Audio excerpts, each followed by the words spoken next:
Well, this is Faith Over Breakfast, and my name is Eric Siepen. Across from me is Andy Littleton, and we reside in Tucson, Arizona. Andy is pastor of Mission Church, and I am pastor of the Village Church. And we do this podcast, Faith Over Breakfast, and this is our last one of 2019, and we talked about Christmas and Advent and your small business experience. Yeah, which I didn't necessarily expect to go there, but I went there. So yeah, there you go. You got a little bit of a Christmas retail primer. That was pretty right here nice. on Faith Over Breakfast. I like that. It's a lot of fun, and hey, just kind of get in the boat and sail with us. We kind of meander around the lake a little bit. So there you go. Yeah, enjoy. All right. Do you like Christmas? Do I like Christmas? Yes, I like Christmas. Okay. How about you? Do you like Christmas? Yeah, I like Christmas. What is your favorite part of Christmas? My favorite part of Christmas. All right, am I giving the pastor answer? No, we want the real raw Andy answer. I like shopping. You like to shop. I like shopping. And so because of that, the whole Christmas shopping thing can be a very fun experience. Wow. Yeah. So that's a thing. That's a thing. Yeah. Do you like shopping all the time or just on Christmas? All the time. No, so you're a shopper. You're like my wife. She loves shopping. Yeah. Yeah. But she doesn't like shopping necessarily for herself. I mean, she enjoys buying things for herself, but mostly she likes to shop for other people. Are you that way? This is, you know, it's a good thing. It's a good thing Sue's your wife because you got a better person than me. Yeah. I like shopping. No, I like hands down true, Andy, just by the way. I know. I'm not, there's no debate going on here. Good. I like both.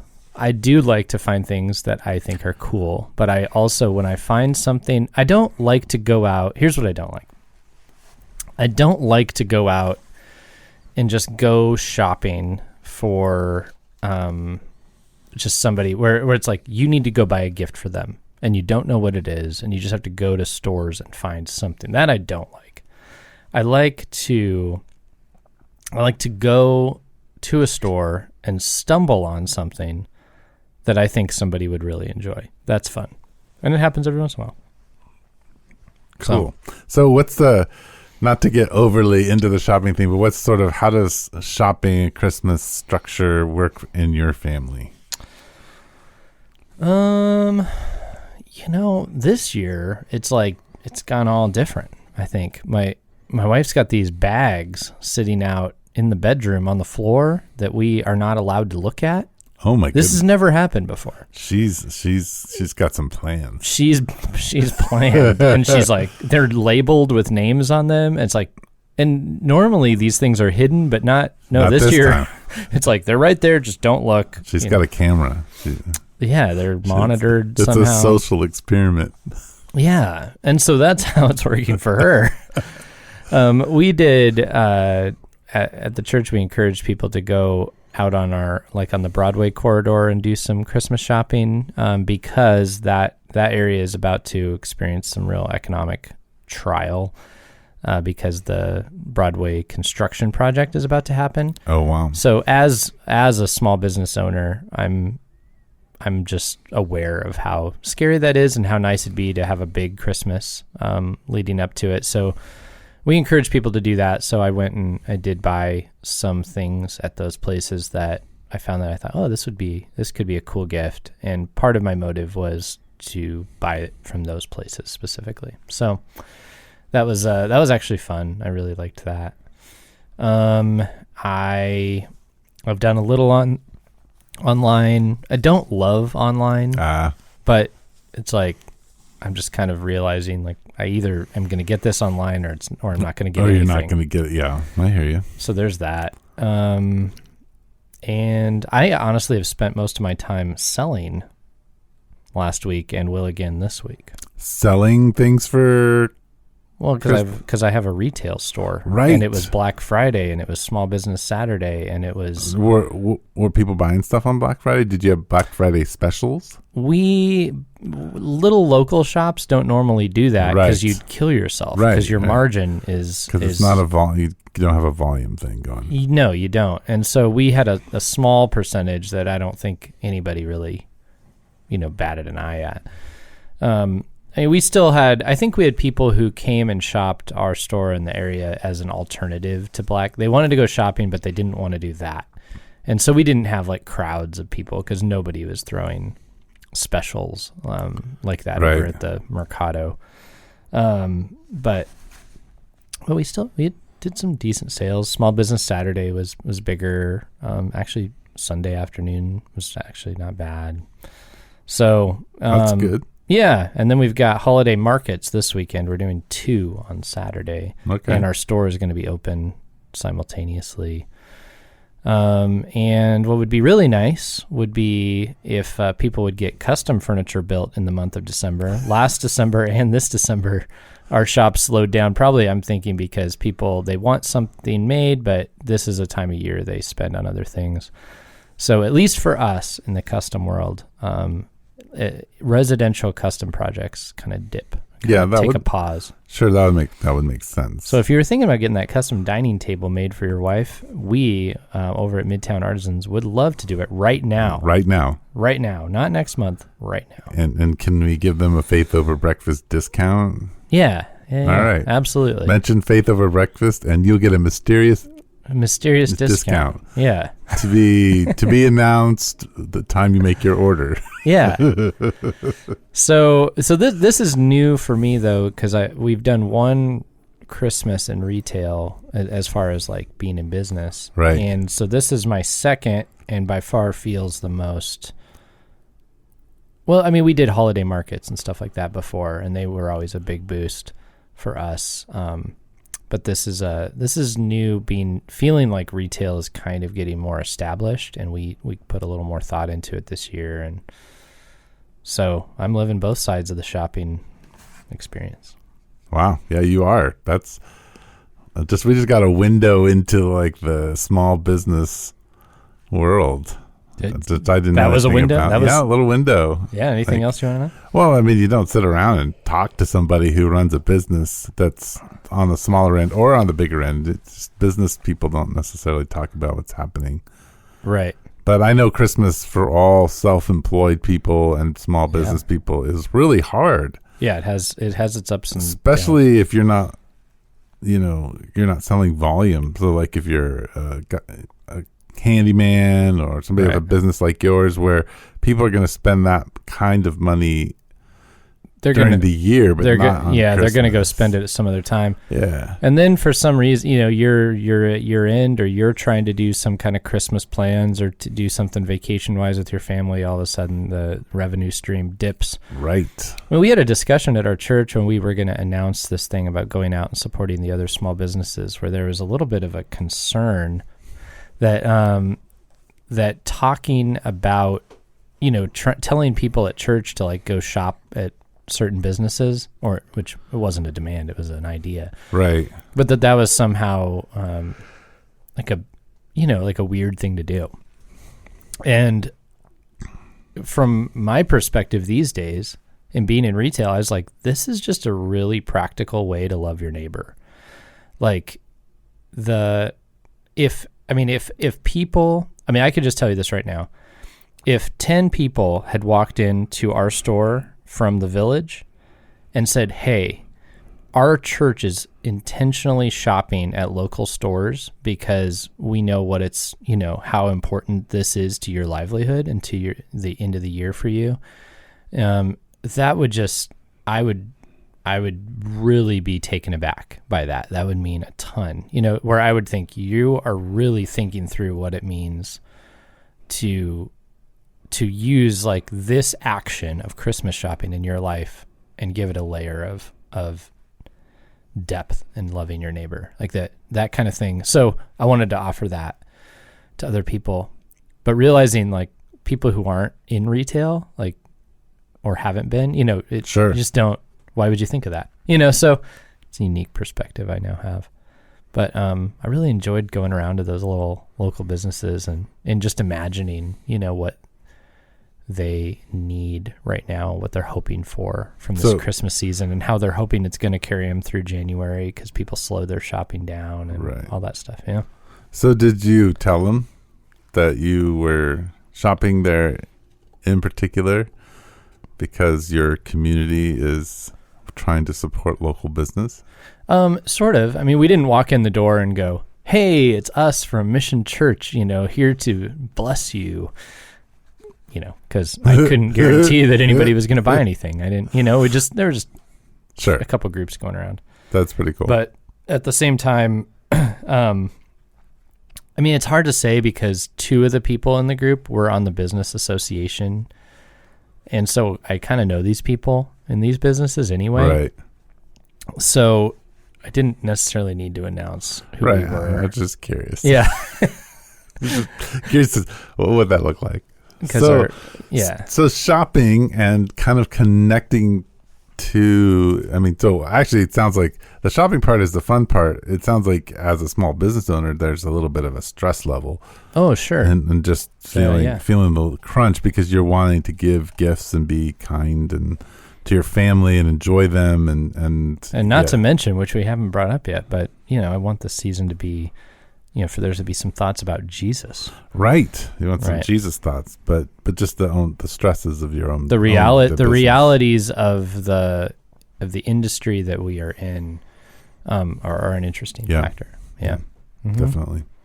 But also, like I put a little post out about how it means a lot. Like when I worked on Black Friday, I worked all day on Black Friday at the store, and the people who came in who just simple things, like who just complimented our stuff, even if they didn't buy, but like they said, I'm going to come back here. This is really interesting stuff. Thank you so much. It's cool. Or who made purchases and were just kind. And it really, really, really, because of the amount of like personal work that we put into this little endeavor, it made a huge difference in my day. Like I had a good day. Because of the way people treated you. Because of the way that people treated me and the way that they responded to our work. Sure.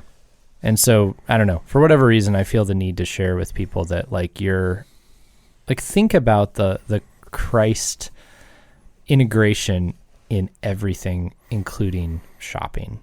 Yeah. Because you do have an opportunity to live like and experience Christ there, even in something that can be kind of polluted by consumerism. Yeah. Yeah. Oh, it makes sense. Yeah. So, what about you, Eric? What do you like about Christmas? Oh, well, I like a lot of things about Christmas. I think the biggest thing for me is I like the moments of quiet, like after family does something. So we have a big tradition in our home where, because we're two families living in one home, we all go buy a tree together. Mm-hmm. And so we go have dinner at Chick-fil-A. Sorry, vegetarians. We go to Chick-fil-A and then we go Christian thing. Yeah, then we go get the tree. And then we decorate the tree, and the not so Christian thing is we have eggnog that's spiked, and that might be popcorn. Extremely Christian.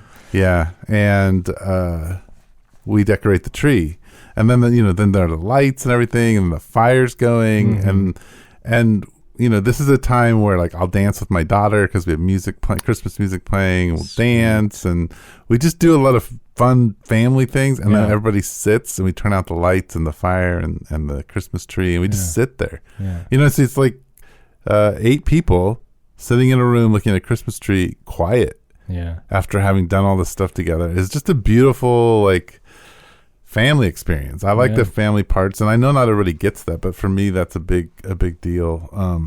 I think the other part of it that I love about Christmas, and I'm not trying to be the pastor thing, this is just a big part for me, is probably over the last 10 years, our church has followed the church calendar. Mm-hmm. We're getting closer and closer to following it in its completeness, but we've always done Advent.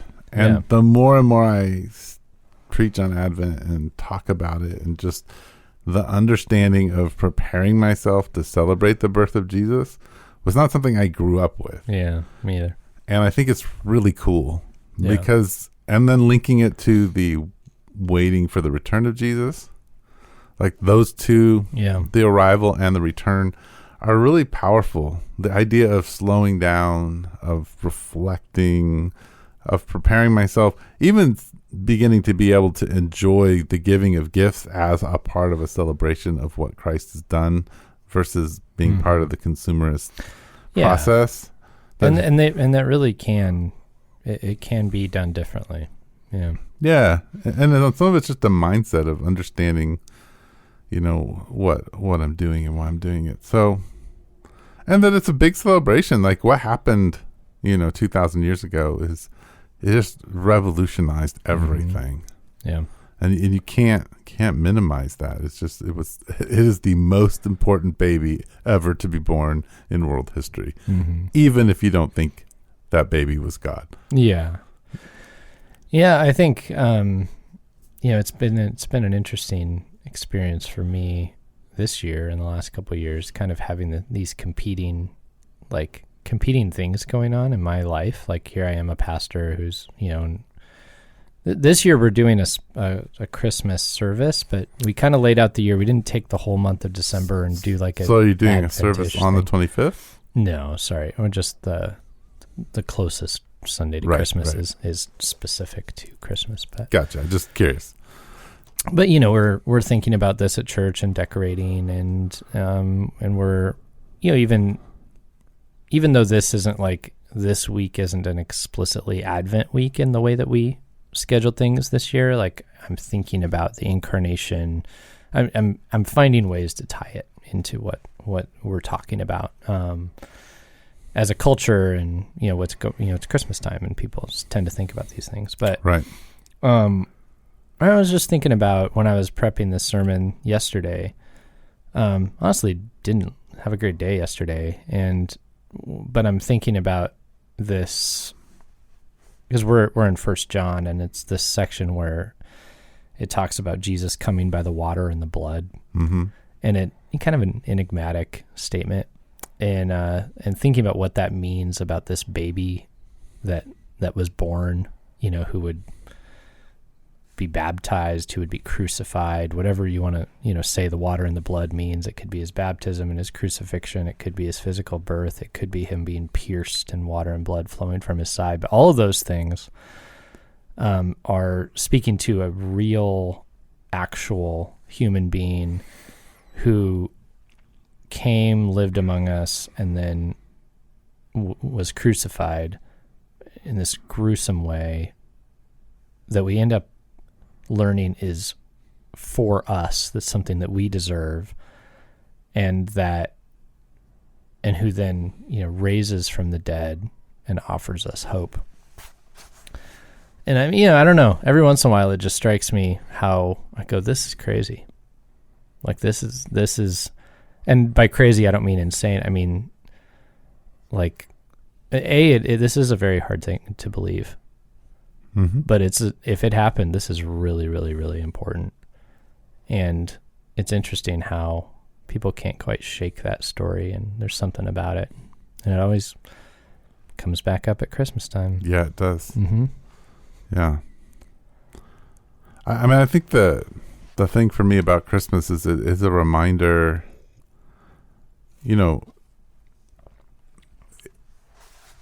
it's a reminder of what we're about. Because, it is, Jesus is called the Prince of Peace, and we are the people of peace. Right. And I think that in a world of conflict and chaos, to be recentered, and say, oh, what does this mean in my marriage? Like, how do I become a minister of peace in my business, as you've been talking about? How do I become a minister of peace? Like, where am I fostering peace and not anxiety? How do I counter the chaos? And Jesus invites us into that, in the fact that his very birth is in the midst of chaos.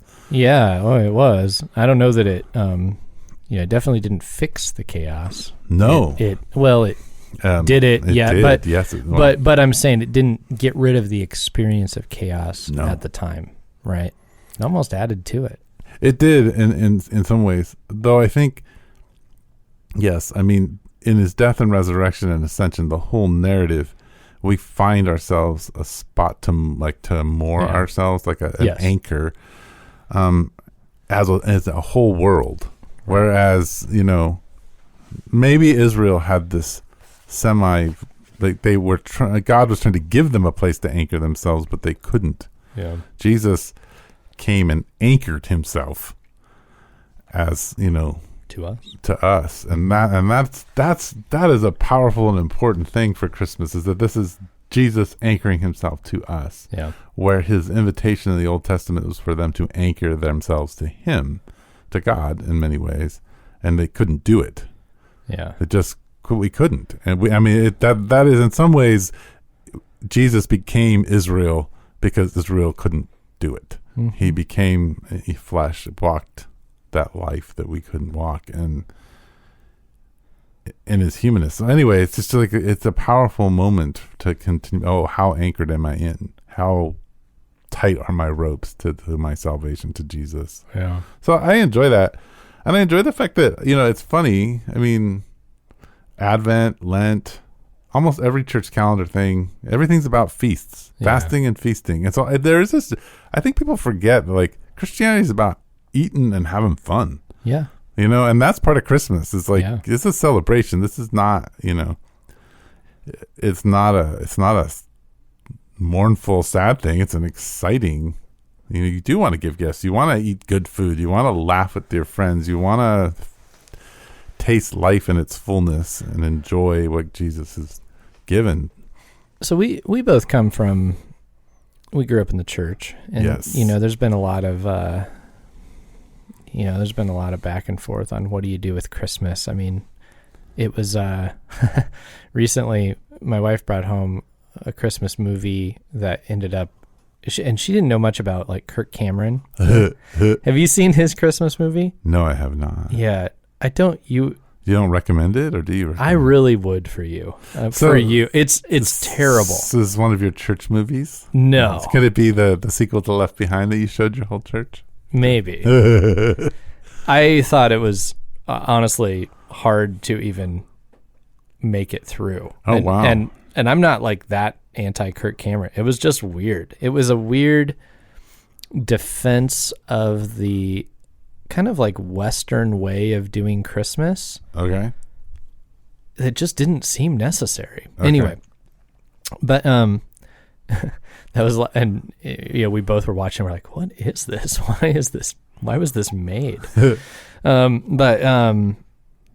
there, in Christian circles, it's like, is this just, do we have fun? Do we join alongside the cultural, way of doing Christmas, or do we not? And we've got to make statements about how, putting the Christ back in Christmas, and we've got to make this, like, we've got to have devotions every night, and, we're going to tell the Christmas story and try to act like we're not excited about opening the presents actually. And then it's felt like this kind of disconnected struggle, like growing up in this culture and then being in the church culture and trying to navigate Christmas. So what was that like for you, and what have you done with that? Did you experience any of that? Well, to be honest, I actually experienced the whole reading the Luke story, which is a very common one for people to read before you open the presents. Yeah. Once I got engaged and married my wife, because their family does that. My family never did that. We just, like, in some ways, I think on the good end, our faith was so integrated that it was just part of the whole process. Yeah. And so there was definitely spiritual things that were happening around Christmas, but we were not necessarily reading the story all the time. Right before we opened our presents. Presents was just part of the celebration. And I think I enjoyed that, because you just try to push through Luke. And yeah, it that, for some reason, that, like, moment of, it's almost like you wake up and the kids are like, presents, and the parents are like, Luke. Well, no, the parents too are like, what have we put 90 hours into this month? Right. Luke? Nope. Presents. Right. And we're all thinking about it, and you wake up and then you go, oh, frick. I'm a Christian. I got to read Luke. That's how it feels. And then, or like, one parent, is like, okay, everybody, let's hold on. Everybody gather around. Okay. We got to read Luke. We got to, and I'm sure like there's families out there, people who are listening who are like, no, when we did it, it was beautiful. Okay, great. So happy for you. But for a lot of people, I think that, it's like, and I think I've struggled with that where I'm like, I want this to be an extremely Christ-centered thing. Mm-hmm. But, is it okay to wake up and be excited about the presents, and how much of that, we try to do kind of minimal presents as part of, right. We don't go hog wild. And so there's like, we open a few, and it's like, hey, cool. And then we kind of move on from it, you right. know? But, and I don't know. Yeah, no, I think confusing to know what to do with it. I think if you follow an Advent calendar, it allows you to kind of allow some of the story to filter through the whole season of Jesus, which is, I think, helpful because I think helping little kids be aware of what this is about and beginning to teach them is really good. And it's good for adults too. I think, I just, for me, it's like if I'm going to sit down and read Luke, that's fine. I just don't want to read it and then let's not talk about it. Let's not really deeply reflect on it and say, okay, yeah, the presents are important, but this is the birth of Jesus, so let's just process some of this together and not worry about the presents. And maybe you can do that as your kids get older, and that's kind of where it's headed for us. I mean, when when our sort of littler, we would make them, and they loved it, act the whole thing out. That's fine. And so we'd dress up, and so it became something that was enjoyable to have before the presents that they look forward to. Yeah. So that was nice, and has been kind of funny, and they have memories of the different kinds of things we've done. So yeah, I think it's hard because Christmas has become so commercialized, and so it's just in your face, and this is where lots of big companies make a lot of money, retailers make a lot of money. Yeah. On the other hand, I mean, historically, this was a time in Rome, in the 4th century is when Christmas got its moved from January 6th to December 25th. And it was right at the end of very debaucherous, parties. And the church, and it's, I think, in its divine wisdom, was thinking, well, maybe we can, change the culture by moving this date and circumventing the debauchery that's happening. Right. And insert Jesus somehow and influence the culture. And which, there's some folks out there who would go like, that's why we shouldn't celebrate any of this stuff. Sure. Because it's a pagan holiday, which it's like. Well, it's not a pagan holiday. It's actually moved to the end of a pagan holiday in order to try to shift things. Yeah, no, I know. And then also the other thing is like Christianity's always been in the business of redeeming broken things. Yes. So it's like you couldn't, like every person was a pagan person. Right. So it seems like Christians in general should be trying to look at what do people celebrate and why, and how can we redeem it. Right. Yeah. I think the hard part for me with Christmas is it's so much about money, and the reality is there's it puts a demand on people who are in poverty. Yes, that is very problematic to me. More money than they should because they really want to have a good Christmas for their kids. Yeah.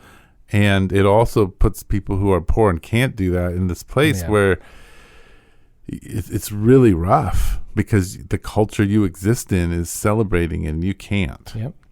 And that's hard for me. It's weird, but I'm almost like more comfortable being in high-end retail. And because I don't feel like we're preying on people who are trying to like have this good Christmas. We actually tend to have a bunch of people who are like buying very few things, but they want to buy one really high quality thing for their girlfriend or whatever. Right. But I'm extremely uncomfortable going into like the big box stores because it's like these are items that are being advertised that you need to have and everybody's getting, and and there's sale prices on a somewhat downgraded version of a thing that you've always wanted and feel like if you had this, you'd be happy. Sure. And I don't know. And you just see credit cards getting maxed all around you, and it's worrisome. It is worrisome. And so I think that's a hard part. Yeah, I kind of hate all that. So I think for all of us, it's important to be, I don't know, I think Christmas, I think the thing that I believe is that Christmas as a community and as a church is not about my little family. Right. It's about the whole church and how are we caring for one another. And I think we have to be really sensitive to that. Yeah. And be willing to step in and help and invite people in. Yeah. And it's I suppose there's a lot of different layers. I tend to think of I tend to think of my family as like good, but not like, wow, we have so much to offer necessarily. right. And we had a friend from church join us for Thanksgiving. This is mostly with my wife's side of the family. And they were just like really grateful for being included and had a really great day. And I think I kind of forget that maybe what we have to offer just in like saying like, come and be with us in our space. And there's something incarnational about like Christ came and dwelt among us and inviting people to just actually be with you. Yeah. Gathering the whole church together. And some of my favorite times are the Christmas parties that people throw and going to those and just being with folks. So, yeah, maybe I underestimate a lot of that stuff. Yeah. I mean, I think, wouldn't it be crazy if every single Christian family in Tucson opened its doors for Christmas and had one person in right. Yeah. who didn't have a place? Yep. You would have a deep impact on Tucson. Yeah, you would. And, a lot of times we think, well, nobody would want to. I don't know anybody who does, who needs that. Or we think, no, I'd just rather my family, if this is family time. Right. And now I don't want to speak against reading the Luke story, but I actually, kind of the way that I've come to view it is like, I actually want, like when I'm gathered together with the community of believers, like I want a really Christ-centered time around Christmas, especially to think about the incarnation. I want to talk about that. Like I want to be a regular communicator of these things, like in my home, and like I love to have conversations about Jesus and who he is and what he's done. But anyway, all that said, like, do you, in your mind, like families, like getting the Christmas story down and making sure they put the Christ back in Christmas, are we almost like, would we be better off if we put a little more emphasis on bringing someone in and offering things that feel Christ-like, like to them? Yeah, I don't know. How do you think through that? Well, one, I never thought Christ was in the consumer Christmas. So just because you say Happy Holidays and not Merry Christmas, I'm like, that doesn't put Christ in or out of it. That's really never. Yeah. Right. I agree. I don't whatever. Yeah. I think more importantly, I think we should put Christ back into the church. Yeah. In general. Yeah. I think I think we're so rule based in our church world. And I think, like you said, immersing yourself in the story of Jesus, both as a church and as a family and as individuals, is what Christmas is trying to bring us back to. Right. Is, hey, you're headed into the new year. It's good right now to be set. Begin to reset yourself. And I really do think, like, if you take New Year's seriously, not to make resolutions and be like, oh, I'm going to change this, and this on my own power. But if you're like, take Christmas and New Year's and you say, no, these are resetting. These are just times where I need to reevaluate my connection to Jesus, be thankful for what he's given me, to really bathe myself in grace and in my salvation and listen to maybe something that he's calling me into that's new, right? Because I feel like the shepherds, they're called into something new. Mary and Joseph called into something new. The wise men called into something new. Even Herod called into something new. Like the birth of Jesus says, oh, everything's being reset and you get to be on a new adventure, a new revelation. How are you going to deal with it? What are you going to do? And I think that's what Christmas is about. I don't always do well with that. Some years I do better than others, but that's where I want to be. Yeah. Yeah, same here. Yeah, I feel like I've had some years where I really, I don't know, where Christmas was a time where I really recentered. I kind of hate that term, but it works. But like, it's true. But yeah, where I felt like I really got grounded in who Christ was again, and then other years where, even honestly, like the more involved I've been in church and everything that's going on around Christmas, and sometimes it just kind of makes it harder. I'm looking forward to this year. We're not quite doing fallow month like you all, but we're not really doing much, and I'm really thankful. Looking forward to that. That's awesome. Looking forward to not podcasting with you, Eric. It's going to be too. Great. Wow, it's going to be so much better. It's going to be the best ever. Just think how good our podcast will start out in January. After that time away. Maybe we'll actually come up with a list of topics beforehand that we can follow for a couple months. That'd be something. Well, that'd be cool. Yeah. Let's do it. Let's work up our own lists and we'll send them to each other before the end of the year. No, man, that's work to do. Oh, yeah. That's good. Give me a break. You need some work. You won't be doing anything else. That's right. No. Just because we're not doing a Christmas play means I won't do it. There will be nothing to do. That's right. Well, was that our Christmas talk? That was our Christmas talk. Hey, thanks for hanging out. It's been a good year of podcasts, and thanks for sitting with me and doing this, and thanks to all of you who listen. And we'll see you in 2020. 2020, the year 2020.